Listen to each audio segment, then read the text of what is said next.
ألا بذكر الله تطمئن القلوب.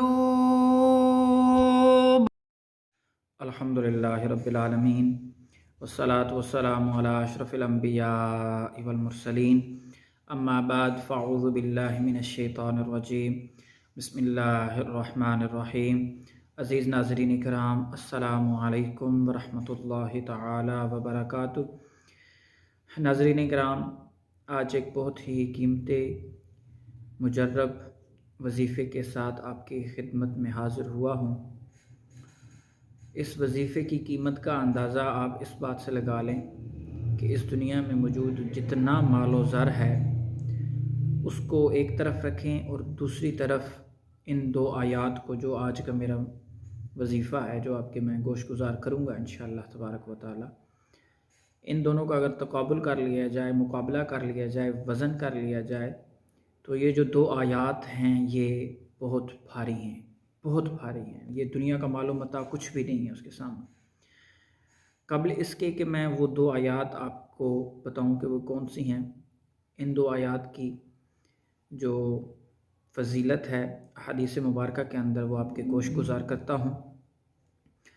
کریم نبی صلی اللہ تعالیٰ علیہ وآلہ وسلم کا ارشاد ہے، آپ علیہ الصلاۃ والسلام فرماتے ہیں کہ مجھے دو آیات ایسی عطا کی گئی ہیں جو عرش الہی کے نیچے اللہ کی رحمتوں اور برکتوں کا جو خزانہ ہے، اس خزانے میں سے مجھے یہ دو آیات عطا کی گئی ہیں.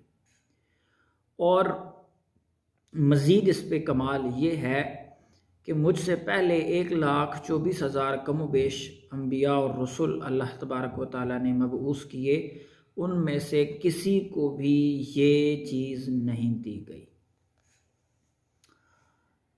اس لیے کریم نبی صلی اللہ تعالیٰ علیہ وآلہ وسلم کا فرمان ہے کہ تم اپنی عورتوں کو، اپنے بچوں کو یہ دو آیات سکھاؤ.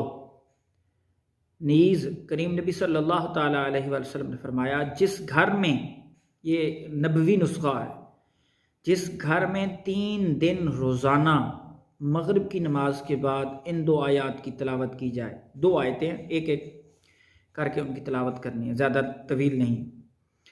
مغرب کی نماز کے بعد لگاتار 3 دن جس گھر میں یہ دو آیات تلاوت ہوتی ہیں، شیطان مردود اس گھر سے بھاگ جاتا ہے.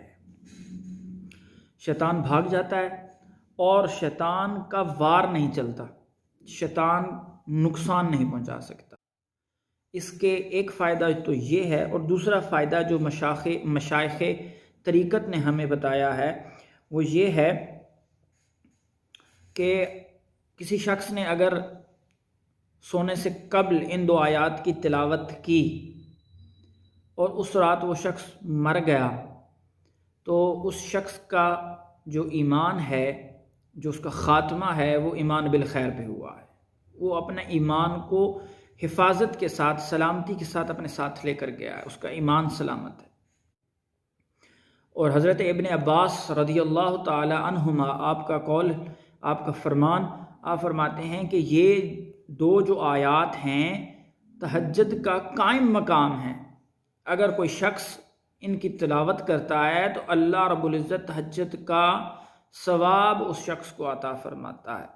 سامعین احترام، ان آیات کی بہت ہی فضیلت ہے، ان کا ایک اپنا الگ مقام و مرتبہ ہے. تو ہمیں چاہیے کہ ان دو آیات کو خود بھی سیکھیں، اپنے بچوں کو سکھائیں، اپنی ازواج کو سکھائیں.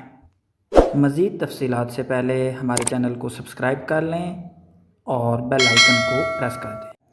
دو آیات کو نوٹ کر لیں. سورۃ البقرہ پہلے پارے میں شروع ہو رہی ہے اور یہ تیسرے پارے کے نصف کے قریب، جہاں پہ تیسرا پارہ آدھا ہو رہا ہے، اس کے قریب جا کے یہ اختتام ہوتی ہے. تقریباً 2.5 پارے کی صورت ہے. 40 اس کے رکوع ہیں، 285 اس کی آیات ہیں، اور اس کی جو آخری دو آیات ہیں، ان دو آیات کے متعلق یہ کریم نبی صلی اللہ تعالیٰ علیہ وآلہ وسلم کے فرمان موجود ہیں. ان کو اپنا وظیفہ بنائیں، ان کو خود بھی یاد کریں، اپنے بچوں کو یاد کرائیں، اپنی ازواج کو یاد کروائیں، اور روزانہ کی بنیاد پہ ان آیات کو وظیفہ بنا لیں، ان آیات کی تلاوت کریں۔ اللہ رب العزت ہم سب کا حامی ہو، ناصر ہو۔ السلام علیکم ورحمۃ اللہ تعالی وبرکاتہ۔